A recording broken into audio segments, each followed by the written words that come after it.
ಜರುಗಿದ 77ನೇ ಗಣರಾಜ್ಯೋತ್ಸವ ಆಚರಣೆ. ಎಸ್ ವೀಕ್ಷಕರೇ, ಅಫಜಲ್ಪುರ ಪಟ್ಟಣದ ಕ್ರೀಡಾಂಗಣ ಆವರಣದಲ್ಲಿ ತಾಲೂಕು ಆಡಳಿತ ವತಿಯಿಂದ ಆಯೋಜಿಸಲಾದ 77ನೇ ಗಣರಾಜ್ಯೋತ್ಸವ ಕಾರ್ಯಕ್ರಮವನ್ನು ಅದ್ದೂರಿಯಾಗಿ ಜರುಗಿತು. ಈ ಕಾರ್ಯಕ್ರಮದ ಅಧ್ಯಕ್ಷತೆ ಮತ್ತು 77ನೇ ಗಣರಾಜ್ಯೋತ್ಸವದ ಧ್ವಜಾರೋಹಣ ಕಾರ್ಯಕ್ರಮವನ್ನು ತಾಲೂಕಿನ ಜನಪ್ರಿಯ ಶಾಸಕರಾದ ಶ್ರೀಮಾನ್ಯ ಎಂ.ಐ. ಪಾಟೀಲ್ ಅವರು ನೆರವೇರಿಸಿ ಮಾತನಾಡಿದ ಅವರು, ಈ ಪವಿತ್ರ ದಿನವು ನಮ್ಮ ದೇಶದ ಸ್ವಾತಂತ್ರ್ಯ ಹೋರಾಟಗಾರರ ಅಪಾರ ತ್ಯಾಗ ಮತ್ತು ಬಲಿದಾನಗಳನ್ನು ಸ್ಮರಿಸುವ ಮಹತ್ವ ಕ್ಷಣವಾಗಿದೆ.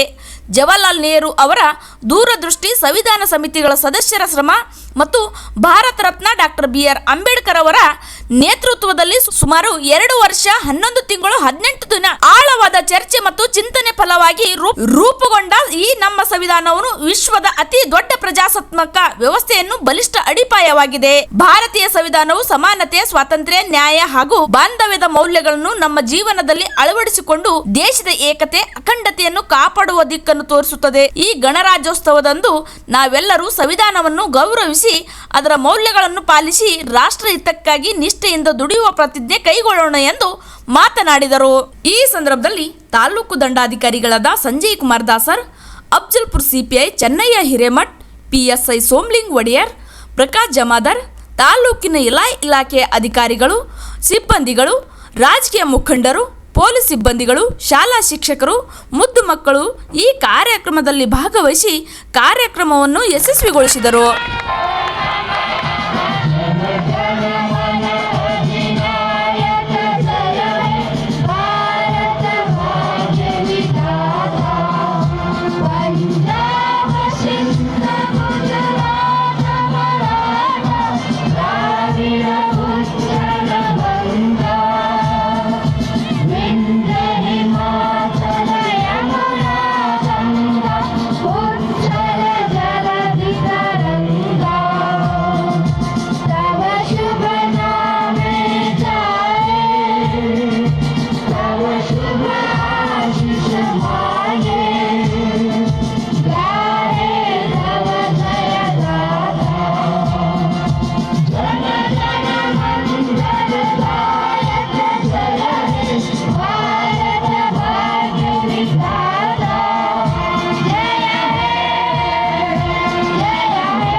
ಅಲಂಕೃತ ವಾಹನದಲ್ಲಿ ವೇದಿಕೆಯತ್ತ ಆಗಮಿಸಲಿರುವ ಮಾನ್ಯ ಗೌರವಾನ್ವಿತ ಶಾಸಕರಿಗೆ ಮತ್ತೊಮ್ಮೆ ವೇದಿಕೆಗೆ ಸ್ವಾಗತವನ್ನು ಬಯಸ್ತಾ ಇದ್ದೇವೆ.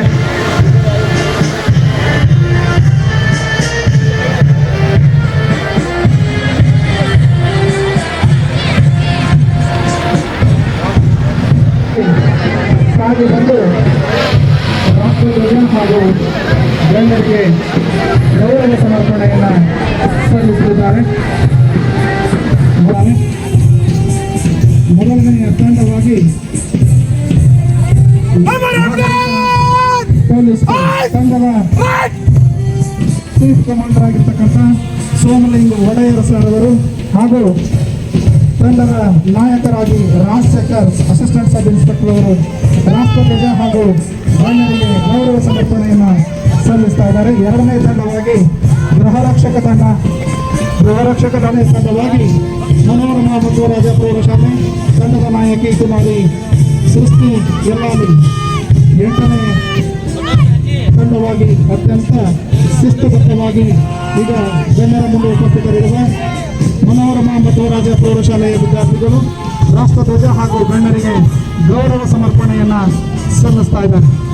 ತದನಂತರದಲ್ಲಿ ಸರ್ಕಾರಿ ಪ್ರೌಢಶಾಲೆಯ ಕುಮಾರ್ ದಸ್ತಗೀರ್ ನೇತೃತ್ವದ ತಂಡ ರಾಷ್ಟ್ರಧ್ವಜ ಹಾಗೂ ಗಣ್ಯರಿಗೆ ಗೌರವ ಸಮರ್ಪಣೆಯನ್ನು ಸಲ್ಲಿಸಿ ಆಕರ್ಷಕವಾದ ನ್ಯಾಯವನ್ನು, ವಿಚಾರ, ಅಭಿವ್ಯಕ್ತಿ, ನಂಬಿಕೆ, ಧರ್ಮ ಮತ್ತು ಉಪಾಸನೆಯ ಸ್ವಾತಂತ್ರ್ಯವನ್ನು, ಸ್ಥಾನಮಾನ ಮತ್ತು ಅವಕಾಶಗಳ ಸಮಾನತೆಯನ್ನು ದೊರೆಯುವಂತೆ ಮಾಡುವುದಕ್ಕಾಗಿ ವ್ಯಕ್ತಿ ಗೌರವ, ದೇಶದ ಏಕತೆ ಮತ್ತು ಸಮಗ್ರತೆಗಾಗಿ ಎಲ್ಲರಲ್ಲಿ ಭ್ರಾತೃತ್ವ ಭಾವನೆಯನ್ನು ಮೂಡಿಸುವುದಕ್ಕಾಗಿ ದೃಢ ಸಂಕಲ್ಪ ಮಾಡಿ ನಮ್ಮ ಸಂವಿಧಾನ ಸಭೆಯಲ್ಲಿ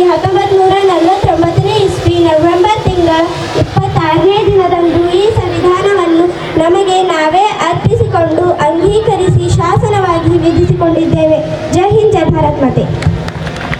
ಧನ್ಯವಾದಗಳು ಕುಮಾರಿಗೆ. ಇದೀಗ ಒಂದೇ ಭಾರತೀಯ. ಹೀಗಾಗಿ ವಿವಿಧತೆಯಲ್ಲಿ ಏಕತೆಯನ್ನು ಹೊಂದಿರುವಂತಹ ದೇಶದಲ್ಲಿ ಸಂವಿಧಾನದ ಆಶೋತ್ತರಗಳನ್ನು ನಾವೆಲ್ಲೋ ನಮ್ಮ ಕರ್ತವ್ಯಗಳನ್ನು ನಿರ್ವಹಿಸುತ್ತಾ ಹಕ್ಕುಗಳನ್ನು ಕೇಳ್ತಾ ಈ ದೇಶ ಈ ನಾಡಿಗೆ ಸೇವೆ ಸಲ್ಲಿಸಬೇಕಂತೇಳಿ ನಾನು ವಿನಂತಿ ಮಾಡ್ಕೋತಾ ಮತ್ತೊಮ್ಮೆ ಮಗದೊಮ್ಮೆ ಸಂವಿಧಾನವನ್ನು ನಾವೆಲ್ಲರೂ ಗೌರವಿಸೋಣ. ಸಂವಿಧಾನ ಶಿಲ್ಪಿ ಬಾಬಾ ಸಾಹೇಬ್ನ ಪೂಜಿಸೋಣ. ಸಂವಿಧಾನ ರಚನೆ ಮಾಡಲಿಕ್ಕೆ ಬಾಬಾ ಸಾಹೇಬರು ಹಿಡ್ಕೊಂಡು ಅನೇಕ ಮಹನೀಯರು ಎಲ್ಲರೂ ಕೆಲಸ ಮಾಡಿದ ಅವರೆಲ್ಲರಿಗೂ ನಾವು ನಿತ್ಯ ನಿರಂತರವಾಗಿ ನೆನೆಸುತ್ತಾ ಅವರಿಗೆ ಗೌರವ ಸಮರ್ಪಣೆ ಮಾಡೋಣ ಅಂತ ಹೇಳ್ತಾ ತಾಲೂಕಿನ ಜನತೆಯ ಪರವಾಗಿ ತಾಲೂಕಿನ ಜನತೆಗೆ ನಾವು ಈ ವೇದಿಕೆಯ ಮೂಲಕ ಮತ್ತೊಮ್ಮೆ ಮಗದೊಮ್ಮೆ 77ನೆಯ ಗಣರಾಜ್ಯೋತ್ಸವದ ಹಾರ್ದಿಕ ಶುಭಾಶಯಗಳನ್ನು ಹೇಳ್ತಾ ನನ್ನ ಧ್ವಜ ಸಂದೇಶನ ಮುಕ್ತಾಯ ಮಾಡ್ತೇನೆ. ಜೈ ಹಿಂದ್, ಜೈ ಕರ್ನಾಟಕ. ಮಾಡ್ತಾ ಇದ್ದೇವೆ. ಬಂಧುಗಳೇ, 1947 ಆಗಸ್ಟ್ 15ರಂದು ನಮಗೆ ಸ್ವಾತಂತ್ರ್ಯ ಸಿಗಬೇಕಾದ್ರೆ ಕ್ರಾಂತಿವೀರ ಸಂಗೊಳ್ಳಿ ರಾಯಣ್ಣ, ಭಗತ್ ಸಿಂಗ್, ಕಿತ್ತೂರು ರಾಣಿ ಚೆನ್ನಮ್ಮ, ಲಾಲಾ ಲಜಪತ್ ರಾಯ್, ಅನೇಕ ಜನ ಮಹನೀಯರು, ಚಂದ್ರಶೇಖರ್ ಆಜಾದ್, ಬಿಸ್ಮಿಲ್ಲಾ ಖಾನ್, ಅನೇಕ ಜನ ಯುವಕರು ನಗನಗತ ಗಲ್ಲಿಗೇರಿ ಈ ದೇಶದಿಂದ ಬ್ರಿಟಿಷರನ್ನು ಓಡಿಸಿ ಈ ದೇಶಕ್ಕೆ ಸ್ವಾತಂತ್ರ್ಯ ತಂದು ಕೊಡುವಲ್ಲಿ ಅತ್ಯಂತ ಪ್ರಮುಖವಾದಂಥ ಪಾತ್ರವನ್ನು ವಹಿಸಿದ್ದಾರೆ. ಅವರೆಲ್ಲರ ತ್ಯಾಗ ಬಲಿದಾನದ ನಂತರ ನಮಗೆ 19 ಸ್ವತಂತ್ರ ಸಿಕ್ಕ ಮೇಲೆ ನಮಗೆ ನಮ್ಮನ್ನೇ ಆಳಿಕೊಳ್ಳಲು ಒಂದು ಸಂವಿಧಾನದ ಒಂದು ಅವಶ್ಯಕತೆ ಇತ್ತು. ಅಂಥ ಒಂದು ಸಂವಿಧಾನವನ್ನು ರಚಿಸುವ ಸಲುವಾಗಿ ಒಂದು ಸಂವಿಧಾನ ರಚನಾ ಸಮಿತಿ, ಕರಡು ಸಮಿತಿಯನ್ನು ನಮ್ಮ ದೇಶದಲ್ಲಿ ರಚನೆ ಮಾಡಲಾಯಿತು. ಬಾಬಾ ಸಾಹೇಬ್ ಅಂಬೇಡ್ಕರ್ ಅವರು ಸಂವಿಧಾನ ಕರಡು ರಚನಾ ಸಮಿತಿಯ ಅಧ್ಯಕ್ಷರಾದರು. ಸುಮಾರು 2 ವರ್ಷ 11 ತಿಂಗಳು 18 ದಿನಗಳ ಕಾಲ ಒಂದು ವ್ಯವಸ್ಥಿತವಾದಂಥ ಲಿಖಿತವಾದಂಥ ಸಂವಿಧಾನವನ್ನು ಬರೆಯಲಿಕ್ಕೆ ಅಷ್ಟು ಸಮಯವನ್ನು ತೆಗೆದುಕೊಂಡು ಇಡೀ ದೇಶಕ್ಕೆ ಒಂದು ಮಾದರಿಯಾದಂಥ ಒಂದು ಉತ್ಕೃಷ್ಟವಾದಂಥ ಇಡೀ ದೇಶದ ಜನರನ್ನು ಸಮಾನವಾಗಿ ಈ ಸಭೆಯಲ್ಲಿ ಪಾಲ್ಗೊಂಡಂತ ಪುರದ ಎಲ್ಲ ಗಣ್ಯ ಮಾನ್ಯರೇ ಮತ್ತು ವಿದ್ಯಾರ್ಥಿನಿಯರೇ ಮತ್ತು ಈ ಸಮಾರಂಭವನ್ನು ಅಚ್ಚುಕಟ್ಟಾಗಿ ನೆರವೇರಿಸಿಕೊಂಡು ಬಂದಂಥ ಎಲ್ಲ ನನ್ನ ಆತ್ಮೀಯ ಸಹೋದರರೇ, ಪಥಸಂಚಲನ ಮಾಡಿದಂಥ ಎಲ್ಲ ನನ್ನ ಆತ್ಮೀಯ ಬಂಧುಗಳೇ ಮತ್ತು ವಿದ್ಯಾರ್ಥಿನಿಯರೇ, ಬಹಳ ಅಚ್ಚುಕಟ್ಟಾಗಿ ಇವತ್ತ ಈ ಕಾರ್ಯಕ್ರಮವನ್ನು ಸಂಘಟನೆ ಮಾಡಿದಂಥ ದಾಸರವರು, ಸಂಜು ದಾಸರವರು ಎಲ್ಲರನ್ನ ವಿಶ್ವಾಸ ತೆಗೆದುಕೊಂಡು ಈ ಕಾರ್ಯಕ್ರಮ ಮಾಡಿದ್ದಾರೆ. ನನಗೆ ಬಹಳ ಸಂತೋಷ ಆಗ್ತಾ ಇದೆ. ಪ್ರತಿ ವರ್ಷ ನಾವೀನ್ಯತೆಯಿಂದ ಕೂಡಿದಂಥ ಸಮಾರಂಭ, ಹೋದ ಸಲ ಇಲ್ಲದೆ ಇರುವಂಥ ಕೆಲಸ ಈ ಸಲ ಮಾಡಿದ್ದಾರೆ. ಮುಂದೆ ಬರುವ ದಿನಗಳಲ್ಲಿ ಇನ್ನೂ ಹೆಚ್ಚಿನ ರೀತಿಯಿಂದ ಈ ಕಾರ್ಯಕ್ರಮ ಅವರು ಮಾಡಿ ಕೊಡ್ತಾರೆ ಅಂತೇಳಿ ನನಗೆ ಆಶೆ ಇದೆ ಅಂತೇಳಿ ನಾನು ಭಾವಿಸಿದ್ದೇನೆ. ತಮಗೆಲ್ಲರಿಗೂ ಗೊತ್ತಿದ್ದಂತೆ ಈ ಕಾರ್ಯಕ್ರಮಗಳು ಬಹುಶಃ ನಮ್ಮ ತಾಲೂಕಿನಲ್ಲಿ ಮಾತ್ರ ಈ ಏನು ಗಣರಾಜ್ಯೋತ್ಸವ ಆಗಲಿ ಸ್ವಾತಂತ್ರ್ಯೋತ್ಸವ ಆಗಲಿ ನಡೀತಾ ಬಂದಿದ್ದು ನನಗೆ ಕಂಡು ಬರ್ತದೆ. ಬೇರೆ ಕಡೆ ಅನೇಕ ಕಡೆ ತಾಲೂಕಿನಲ್ಲಿ ನಡೀತಾ ಇದೆ.